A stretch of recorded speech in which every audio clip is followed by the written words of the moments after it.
Welcome back. On Saturday, the world marked Sanskrit Day, a celebration of one of the oldest living languages and its influence. We spoke then about its history and its cultural legacy. This morning, we're going to take that conversation forward with someone who is preserving the language and is putting it to work in unexpected ways. Our person of interest this morning, Yagna Devam, is an independent researcher who has spent years using Sanskrit to decode the Indus Valley script, one of history's greatest linguistic mysteries. His journey moves from engineering to cryptography to ancient texts, blending technology with tradition in a way very few have attempted. Good morning, Mr. Yagna Devam. Hope you're doing well. Thank you for taking out the time. You're fondly known for your research in deciphering the Indus script. First up, tell us about your journey, what it's been like.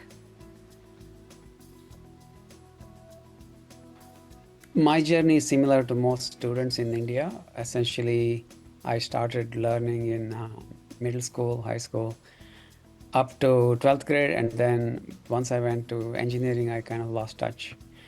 And I rediscovered it a few years ago when I started working on the Indus script. It was, in the beginning, it takes a little while to catch up, but then it's not that much of an issue to come to any level you want.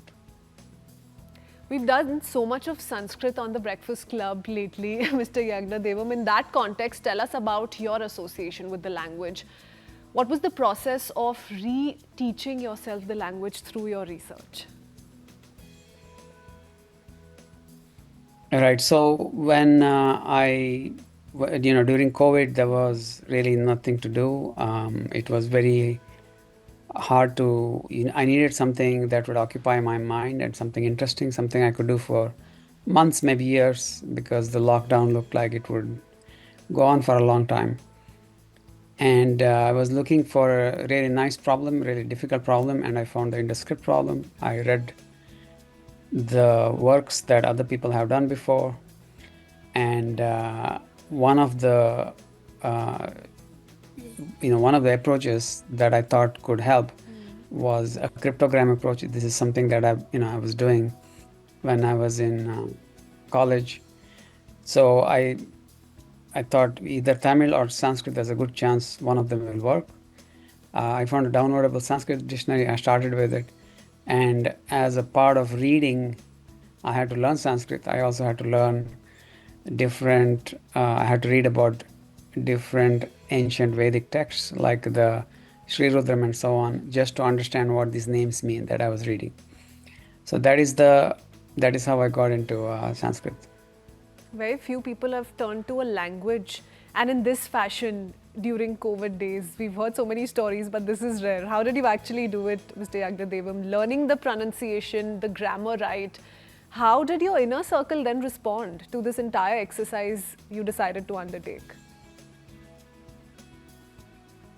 Yeah, so fortunately, a lot of things in Sanskrit are online. One of the earliest dictionaries to be computerized is the Monier-Williams dictionary, and that is downloadable. So that lets me use programming to do all the searches faster. So you have to search in parallel, and you have to do intersections to find the most appropriate values for a given sign. So the dictionary was online. A lot of grammar stuff is online. Most of the works written over 100 years ago is copyright free. It's available, on the internet. So I started reading about those things. Now, most people have some Sanskrit vocabulary because you are from an Indian background, you speak Indian languages, and you will notice that most words are derived from Sanskrit, and you use Sanskritized terms all the time, like you say namaste, for example. You say satyameva jayate. These are all Sanskrit terms. So it is not hard to learn the pronunciation, to understand most of the words. The difficulty is in understanding some deep, rarely used vocabulary and relearning the grammar. So in grammar, the declensions maybe most people will pick up quickly, but the conjugation takes a little bit of time because there are many different ways. And my family has been supportive, and in generally everybody was doing their thing during COVID, so that their mind is occupied and they're not thinking about this disease which could kill you. And so, yeah, it was a good, break from the drudgery and anxiety of the lockdown. Using Sanskrit to decode the Indus script. Now, many would say or wonder while watching you here on the Breakfast Club, the entire process sounds so complicated. So, break it down for our viewers. What were your findings? What are the issues that remain still? My findings when I started, I had certain ideas about what the script would be like, what the contents would be like, based on my readings and knowledge up to that point in time. So, one of the things that I expected was that it would be some kind of very old dialect like Indo-Iranian or something like that. I was expecting the script to be syllabic, which is to say it is a different symbol for ka, ka, ki, ku, and so on. But that is not what it turned out. It turned out the script is Abugida. The language sound like it's readable as Sanskrit. There are still some issues in the sense the historical linguistics people can look at it and they can give answers whether certain sounds were the same, whether differentiated, whether they merged, and so on. I don't have the expertise to do that yet. And recently we were able to decipher or read the complete corpus. All unbroken inscriptions have been read, and they have been read in Sanskrit. So one of the questions was there any non-Sanskrit inscriptions? We didn't find any in the Indus Valley sites. We found some in West Asia, and they were in Akkadian or Sumerian. So there is still a lot more research to be done. One of the things we're trying to do is just to have a grammatical analyzer so that you can click on any word and it will tell you the grammatical derivation from the root or from the dictionary. What declension is used, is it Bahuvachana, is it Ekavachana, is it which vibhakti, and so on. Wow. And that's why there are many who came out to garner praises at your work, at your research. But there's a little bit of criticism that came your way as well once the paper was published. How did you deal with that? Right. So the criticisms, they started pretty much as soon as the paper was published. Most issues that keep coming back again and again are the same issues. There are very few new issues. Most issues have been answered. The people who are familiar with Sanskrit, they have certain beliefs about Sanskrit which are not mathematically true, and they try to argue with those beliefs. For example, that Sanskrit can read any string no matter what it is, and that is generally it's not true. You can just create a random string and you won't be able to read it. There are certain rules in Sanskrit that vowels cannot follow vowels, that it has to become a sandhi.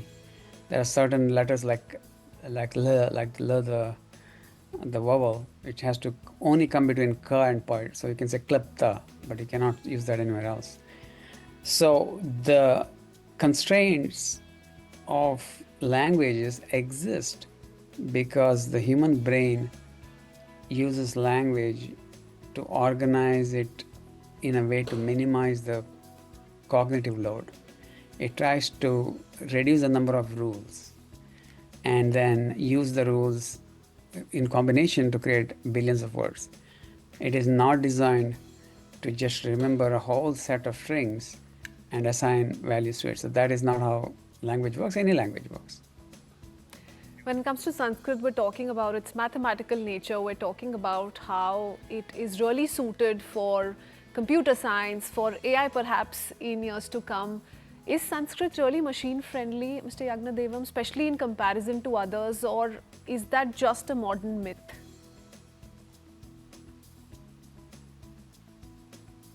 Sanskrit is, compared to other languages, is a little more machine friendly, that is for sure, because the rules are concise. So you have about 2,000 roots and 4,000 rules. Now, this is a simplification because there are exceptions to many of these rules. The rules are called sutras in Panini. They have they have apavada, which is an exception. You have vartika, which is special circumstances and so on. So, but you can learn them. For a machine, it is very easy to remember all of this, okay, and to analyze it because it's essentially like an algorithm.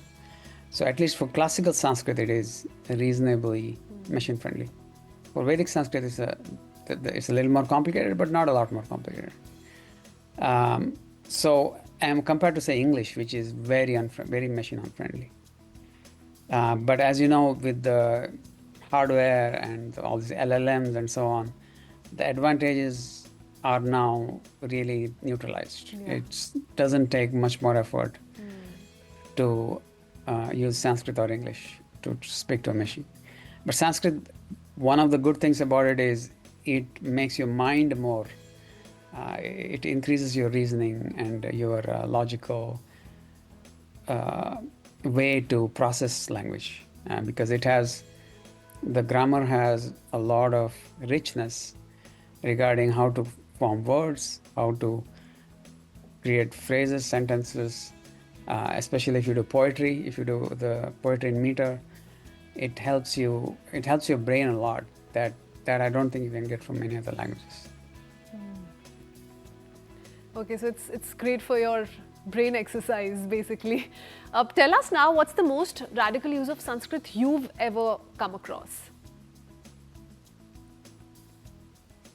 Most work on Sanskrit actually has been cultural.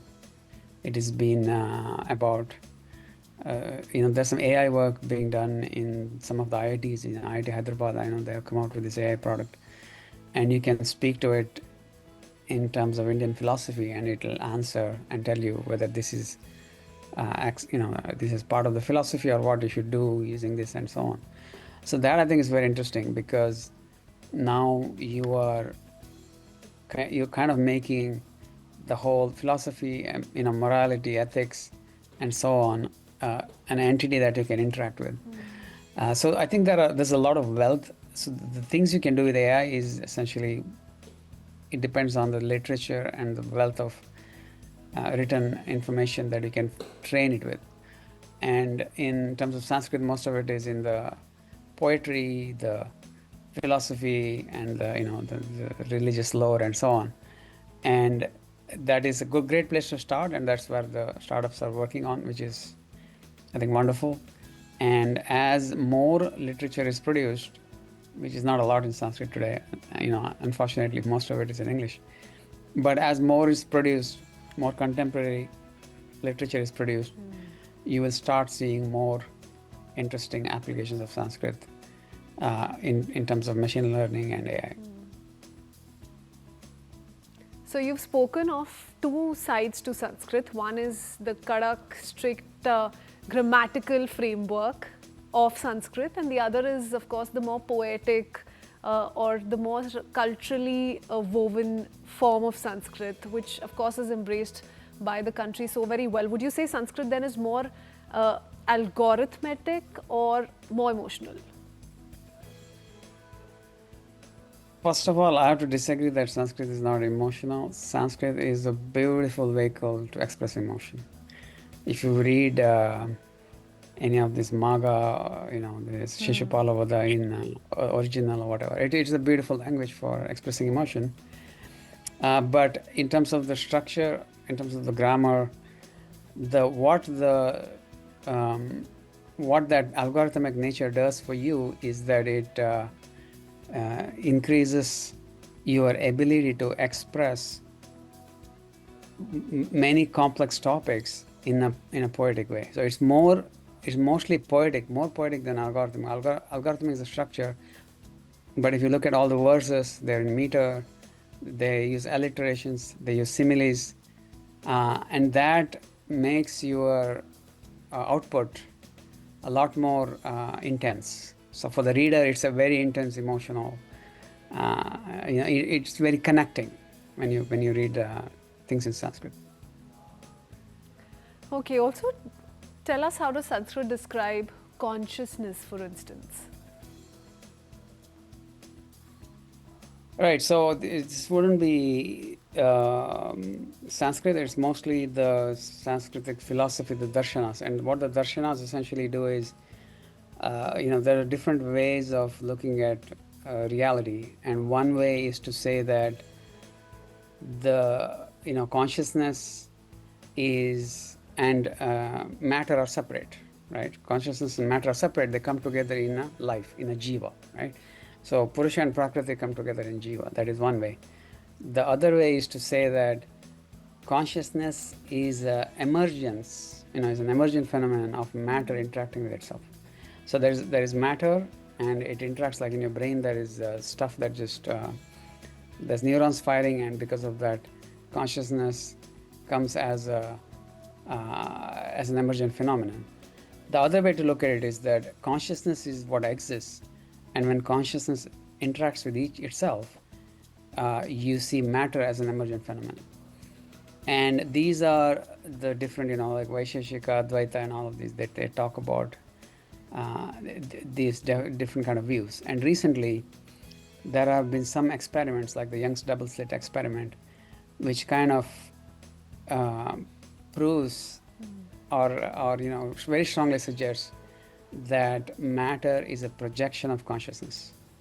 So, for example, in Young's double slit experiment, whether you're observing the particle or not, it depends on how it ultimately reacts on the film and on the photographic film.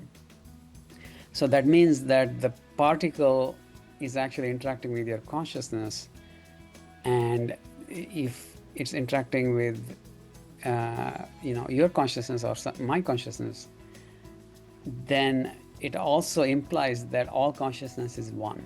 So that is essentially Advaita, right? Okay, now we'll ask you a simple question, and perhaps a question that everyone who's watching us can also think of in their minds. What is your favorite Sanskrit word? I think it will be Brahman.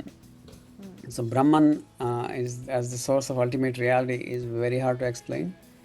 But if you read the text and everything, you kind of get the gist of it.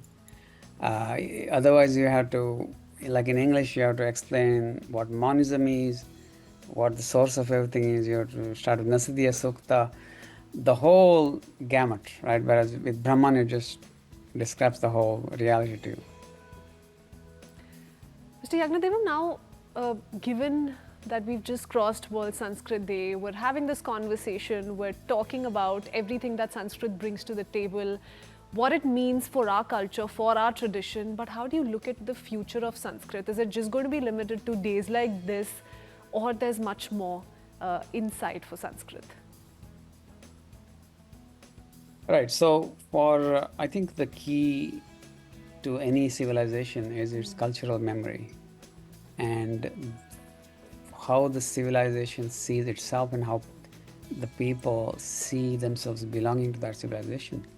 And that is carried in your national language and your national lore, and all the things that people have written, in the past for your culture. And India being blessed with one of the oldest written cultures, or like at least in the oral tradition, and then later in the written tradition, one of the earliest works on philosophy, one of the earliest works on grammar, linguistics, and so on. There is so much rich, there's so much depth in the Indian culture, but it's almost all in Sanskrit. Even till like the mid-19th century, scholars were writing in Sanskrit, their papers. And when you give up that language, you are disconnected from your culture. And when you're disconnected from your culture, it's very easy to disrupt your culture. It's very easy to fracture your nation. Okay, you just because there is no connection to the past. It's not very deep. It's only, you feel the depth only with your family, your immediate ancestors, and so on. But if you had the depth of the whole culture, and you have a lot more things to discuss. You have many common ideas, common ground. That is going to make a nation richer just by that fact. So if you look at the most successful nations, they have a great deep cultural memory. So that is what I think the most important thing is. And maybe in 6 months we will do this interview in Sanskrit. Who knows?